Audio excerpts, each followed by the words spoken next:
Health matters now, and those watching the numbers say the burden of Parkinson's disease worldwide is expected to double by the year 2040.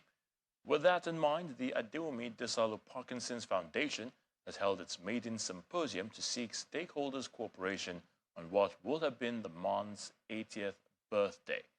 Our correspondent, Mary Alali Yusuf, reports.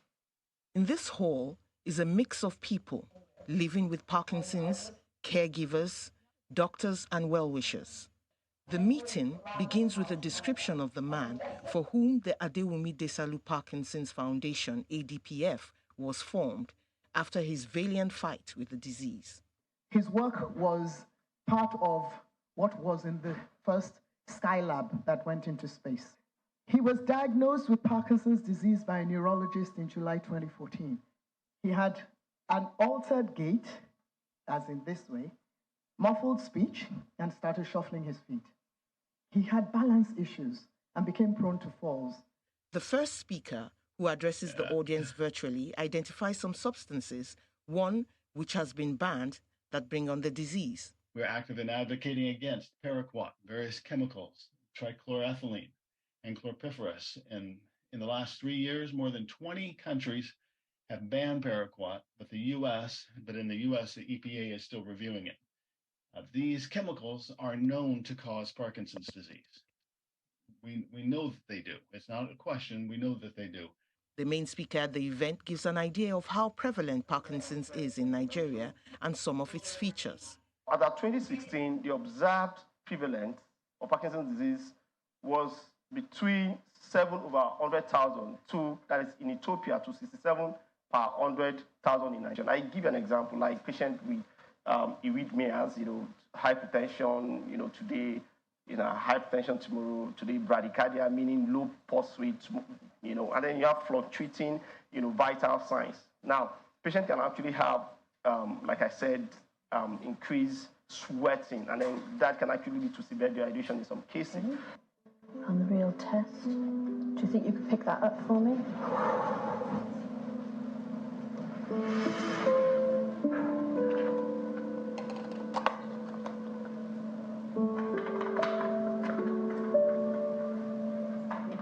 The audience also gets a peek at a groundbreaking treatment technique called deep brain stimulation. Okay. Right? That's it.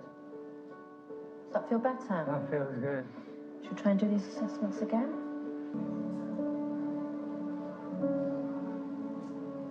Well done. Which, when applied, lends improvement of function to the patient.